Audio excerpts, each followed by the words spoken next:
Bonjour, la Minute du CCC est aujourd'hui consacrée à la modification annoncée des modalités de calcul de l'allocation d'activité partielle versée par l'État aux employeurs à partir du 1er juin.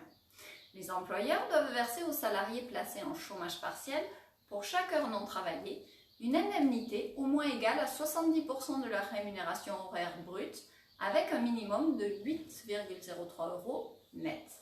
Jusqu'au 31 mai 2020, le remboursement par l'État de cette allocation était intégral, dans la limite de 4 SMIC et demi.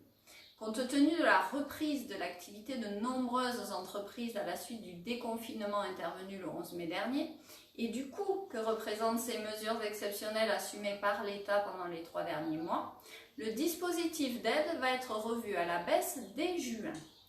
Comme précédemment, les employeurs devront verser aux salariés placés en activité partielle une indemnité correspondant à 70% de leur rémunération brute. En revanche, l'allocation remboursée aux entreprises par l'État va diminuer. Les employeurs se verront rembourser non plus l'intégralité, mais 85% de l'indemnité qu'ils ont payée à leurs salariés, toujours plafonnée à 4 SMIC et demi.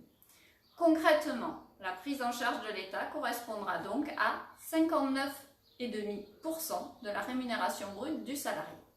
L'employeur devra donc assumer les 10% restants sur l'indemnité à verser aux salariés. Une exception toutefois, les secteurs faisant l'objet de restrictions législatives ou réglementaires particulières en raison de la crise sanitaire, telles que l'hôtellerie, la restauration, le tourisme, continueront de bénéficier du dispositif de chômage partiel renforcé avec une prise en charge totale de l'indemnité d'activité partielle qui correspond donc à 70% de la rémunération brute du salarié. Cette mesure sera mise en œuvre et précisée par décret. À suivre donc. Petit rappel, une individualisation de la mise en activité partielle des salariés est toujours possible lorsque cette individualisation est nécessaire pour assurer le maintien ou la reprise d'activité.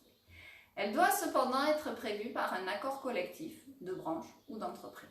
Excellente semaine et à lundi prochain pour une nouvelle Minute du CCC.